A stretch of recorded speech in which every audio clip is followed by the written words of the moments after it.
Some Republican state lawmakers are calling for changes to election laws because of the 2020 election. This comes despite President Trump losing dozens of court cases over the election results. Multiple agencies and officials said they found no evidence of election fraud that would have impacted the outcome. New reporting on CBSNews.com highlights how some state legislatures are discussing changes like increasing the documents needed for absentee voting, reduced access to mail-in voting, and more.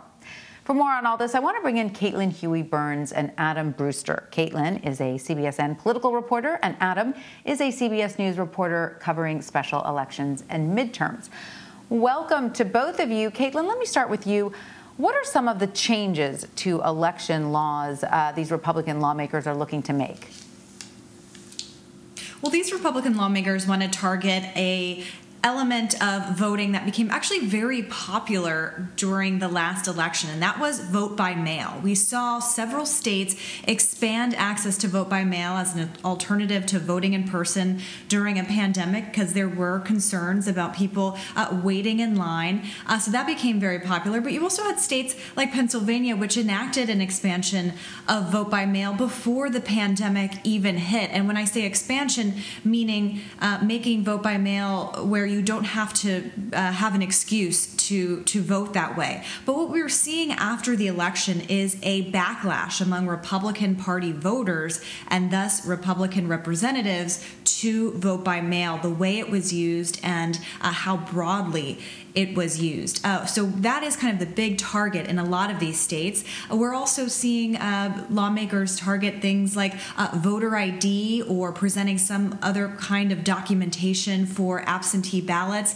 Some Republican lawmakers have had issues with the use of drop boxes. Again, another popular way to return your ballot in the last election. And also rules around voter rolls. The interesting thing to watch is kind of what chances these laws have in terms of being actually passed by the state legislatures and ultimately signed into law by their governors. So a couple of states to keep an eye on. Pennsylvania, for example, has a Republican-controlled legislature. So does Michigan, but they have Democratic governors. So you're going to see pushes in these states, but they may not be able to actually make it all the way through to be signed by a governor of the opposing party. But Georgia is a state to keep an eye on because Republicans control everything in that state. And so some of the reforms being proposed there could stand a good chance of actually being passed.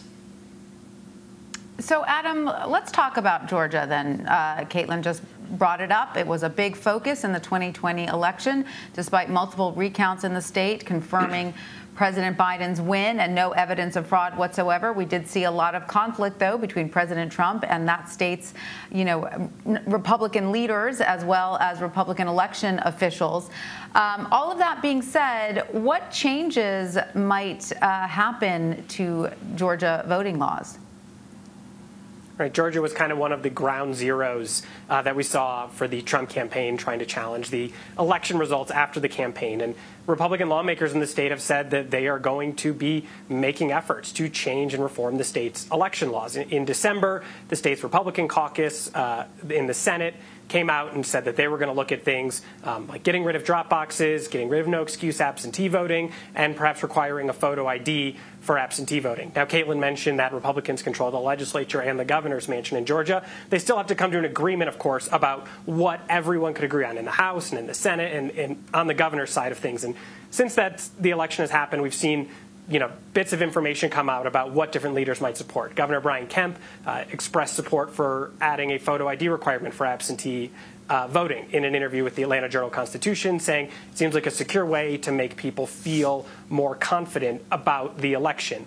Secretary of State Brad Raffensperger, who received many attacks, and of course that infamous phone call from President Trump trying to get him to overturn the election results, has come out and said that he's okay with getting rid of the state's no-excuse absentee voting system because it just adds an extra burden on election workers. It's been in place for about 15 years, but it was just used at such a higher rate this year. And you are seeing election administrators already have to do 3 weeks of early in-person voting as well as election day administration. So Raffensperger said that was something he might be okay getting rid of.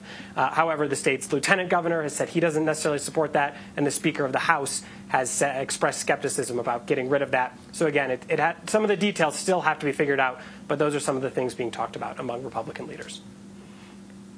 Interesting. And Caitlin, former President Trump and his allies lost more than 60 court cases. His own attorney general said there was no evidence of fraud in the election, nothing significant. The Cybersecurity and Infrastructure Security Agency called it the most secure election in American history. So with all of this being the case, why do these lawmakers want to make these changes? Because the optics are you're just trying to make it harder for Americans to vote, which there might be an argument for that if you could say there was a lot of voter fraud and so we need to tighten the reins.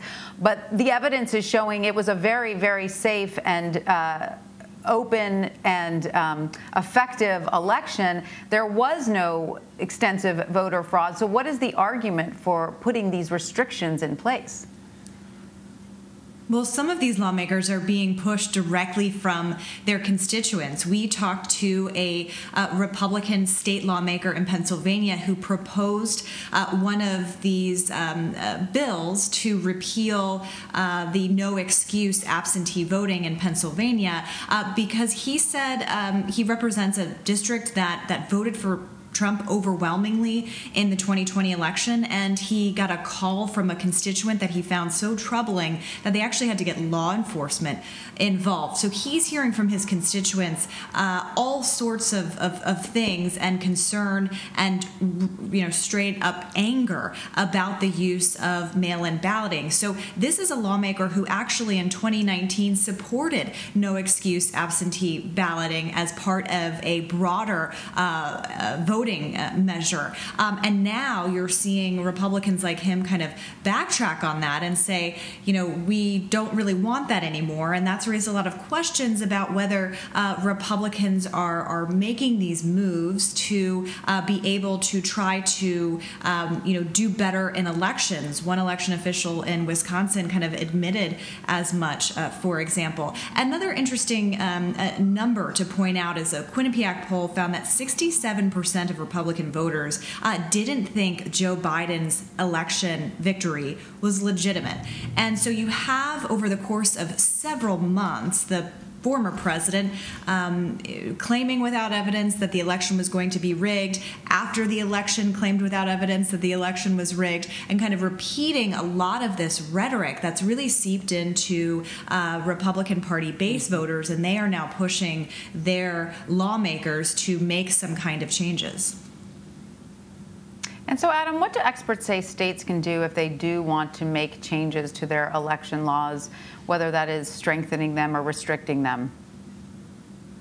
So when you look at one of the measures, as I mentioned in Georgia, that gets thrown out a lot in terms of trying to make elections more secure is the photo ID requirement. And when you look at that for absentee voting, election experts we spoke to said that probably isn't the best way to necessarily strengthen the security, and it may give a false sense of security about an election. And providing something like the last 4 digits of a Social Security number may be a better way to identify voters and make sure the person requesting or receiving a ballot or who turns it in is who they say they are, and strengthening signature matching requirements, things along that line. Now, when you look at other practices, election experts say that are good to adopt if states do not already have those. Many states already have some of these practices in place. Not all of them do. Things like online voter registration, expanded early in-person voting, making drop boxes more available. Those are things that election experts say can help voters have an easier time turning in their ballot and increasing participation. One of the other things that doesn't so much do with the process of voting itself, but deals with election administration, is pre-processing of ballots. Of course, there was a lot of talk about that before the election in some of the key Midwestern states, Michigan, Wisconsin, and Pennsylvania. Only Michigan allowed about 10 hours the day before the election to pre-process. The other states didn't allow that head start. David Becker, our CBS News election expert, said that is basically a no-brainer, and states should consider that. Now, that might be something those 3 states all have Democratic governors and Republican legislatures. Maybe that is an area of compromise that you could see them come together on heading in to the next election cycle. But to get back to something else David Becker told us, and that was, it is okay to try to strengthen the security of elections as long as that does not outweigh the burden being placed on voters to participate. Right. You have to keep that balance in mind because the goal is, the greatest participation possible. All right. Caitlin Huey-Burns and Adam Brewster, thanks to both of you for joining us. Thank you.